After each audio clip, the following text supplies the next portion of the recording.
Bonjour à tous. J'espère que vous vous portez bien là où vous êtes.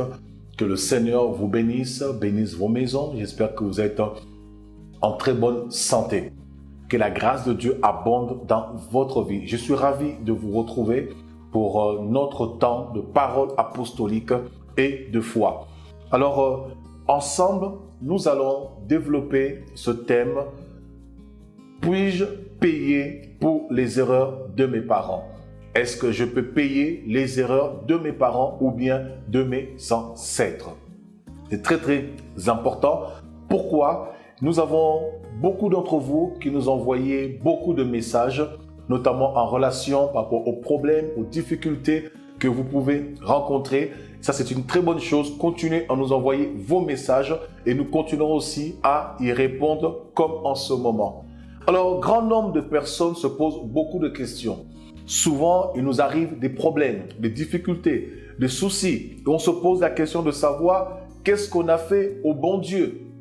Qu'est-ce qu'on a fait pour mériter cela? Et il y en a qui se demanderaient pratiquement s'ils étaient maudits. Il y en a qui se demanderaient si on leur a jeté un sort. Il y en a qui se posent des questions. Pourquoi les mêmes problèmes qui reviennent? Pourquoi les mêmes soucis qui reviennent? Pourquoi les mêmes difficultés qui reviennent? Pourquoi à chaque fois, c'est comme un cycle dans la vie.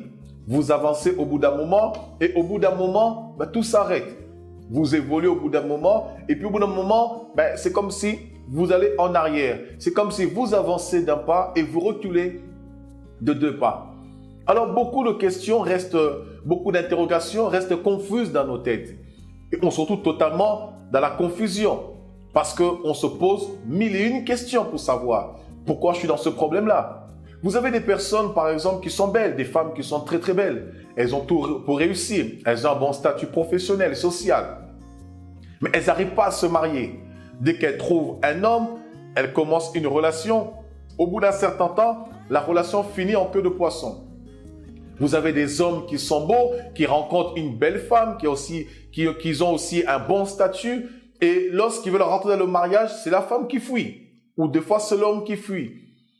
Et à chaque fois, vous vous engagez dans une relation, dans quelque chose, et tout commence bien et ça finit toujours par un échec. Ou vous avez d'autres personnes qui ont des maladies à chaque fois, qui reviennent sans cesse, des fois de génération en génération. Et ils ne comprennent pas. Ils se disent, mais pourquoi telle misère? Pourquoi telle souffrance? Mais ensemble, nous, à part ce thème, nous allons essayer de comprendre véritablement s'il peut arriver parfois que nous payons pour nos parents, pour les erreurs de nos parents ou éventuellement les erreurs de nos ancêtres. Voilà un petit peu. Alors, j'ai parlé un petit peu de ceux qui ont des maladies, par exemple, qui reviennent sans cesse. Nous allons essayer d'abord de comprendre sur le plan médical, sur le plan social, le plan scientifique. Est-ce qu'il arrive parfois de payer pour les erreurs de nos parents ou de nos ancêtres? Sur le plan médical ou scientifique, on parle bien évidemment, que tout le monde le sait, des maladies héréditaires. Une maladie héréditaire, ce sont des types de maladies qu'on reçoit par paternité, par affiliation. Ce sont des maladies qui reviennent des fois de génération en génération. Ce sont des maladies qu'on retrouve dans des familles. Par exemple, tel type de famille, c'est cette maladie à chaque fois qui revient. Peut-être ce n'est pas la génération d'après, ou 2, 3, 4 générations après. La maladie va revenir. Et sur le plan médical, si on prend la définition d'une maladie héréditaire, on parle particulièrement des maladies héréditaires, des maladies qui sont dues à un gène porté par un chromosome et qui peuvent se transmettre de génération en génération. Donc, c'est une maladie ou des maladies qui sont dues en fait à un gène porté par un chromosome. Pourquoi? Parce qu'un être humain est composé de chromosomes. C'est-à-dire, la personne, en tant qu'être humain, une femme ou un homme, lorsqu'il vient au monde, porte des paires de chromosomes. 23 paires de chromosomes de ce côté de sa mère et 23 paires égales par rapport à son père. Et ces chromosomes, en fait, mâles et ces chromosomes femelles, c'est ce qui va former du père et de la mère, c'est ce qui va former l'identité de l'enfant qui va venir au monde. Et cet enfant qui vient au monde est relié par le cordon ombilical à sa mère. Et le cordon ombilical, c'est l'élément qui permet le lien entre la mère et l'enfant. Et cela permet aussi à l'enfant d'être alimenté par l'oxygène et qui reçoit aussi le sang. Et dans ce sang se trouve la vie. Et c'est là aussi l'enfant qui va être formé à automatiquement les gamètes de son père et les gamètes de sa mère, c'est-à-dire les chromosomes. Alors si un des parents avait une pathologie, une maladie par exemple, puisque nous parlons d'un exemple de maladie héréditaire, et s'il y avait un gène dû au chromosome du père ou de la mère, l'enfant est susceptible de recevoir cette maladie, ce qu'on appelle une maladie héréditaire. L'enfant n'a rien demandé, l'enfant n'a rien cherché, mais parce que un des parents avait une maladie, était facteur d'une maladie, automatiquement l'enfant reçoit cette maladie et ça devient une maladie héréditaire. Et il est probable aussi l'enfant surtout, quand il va se marier, surtout quand il aura des enfants, de contaminer aussi ses enfants, de transmettre cette maladie de génération en génération. Et généralement, par rapport à ce type de maladie, nous retrouvons souvent des maladies de sang ou d'autres types de maladies. Exemple, la mucoviscidose, l'albinisme, le diabète, l'épilepsie, la drépanocytose, la maladie de sang, etc., etc.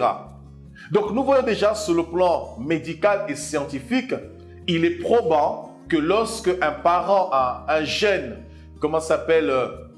au niveau porté par son chromosome, il peut communiquer la maladie. Et ça, c'est prouvé scientifiquement, c'est prouvé médicalement. Alors, si physiquement cela est prouvable, si cela peut se faire, alors spirituellement maintenant, nous allons voir à la lumière de la parole de Dieu, est-ce que cela est aussi possible spirituellement? Puisque nous avons vu qu'au niveau des gamètes X et Y de l'homme et la femme, un enfant peut recevoir, une maladie à partir d'un gène du chromosome qui est défectueux ou qui est porteur d'une maladie, l'enfant peut le recevoir. Alors, est-ce que cela se vaut aussi sur le plan spirituel? Nous allons lire un passage dans la Bible, dans Exode chapitre 20, au verset 4 à 5.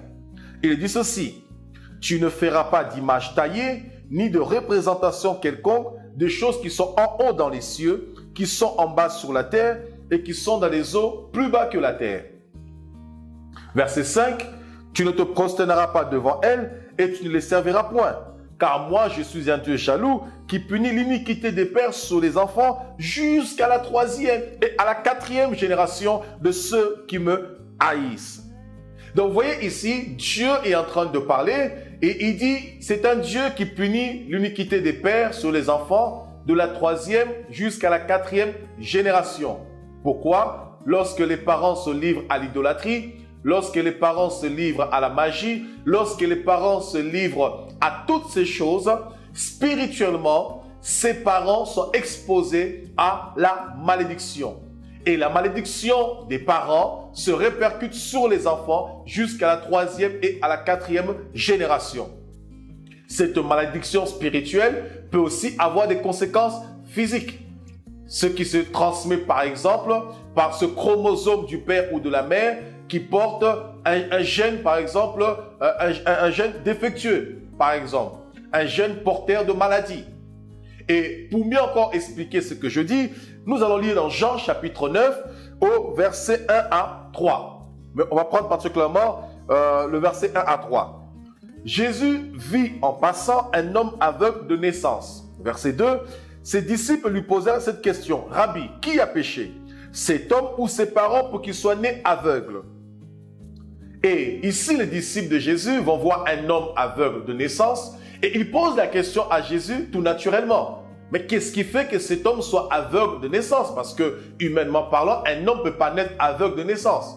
Il n'y a que deux options. Soit ce sont ses parents qui ont péché, donc ils ont porté ce germe de la malédiction ou le germe de la maladie qui s'est répercuté sur leur enfant, ou sinon cet enfant lui-même, à un moment dans sa vie, a péché, et voilà pourquoi il y a la conséquence de la maladie qui se retrouve aveugle. Et là, Jésus va leur répondre, bien sûr. Mais pourquoi les disciples de Jésus ont posé cette question? Parce qu'ils ont fait référence à ce passage de la Bible qui dit que Dieu punit l'iniquité des pères sur les enfants jusqu'à la 3e, à la 4e génération.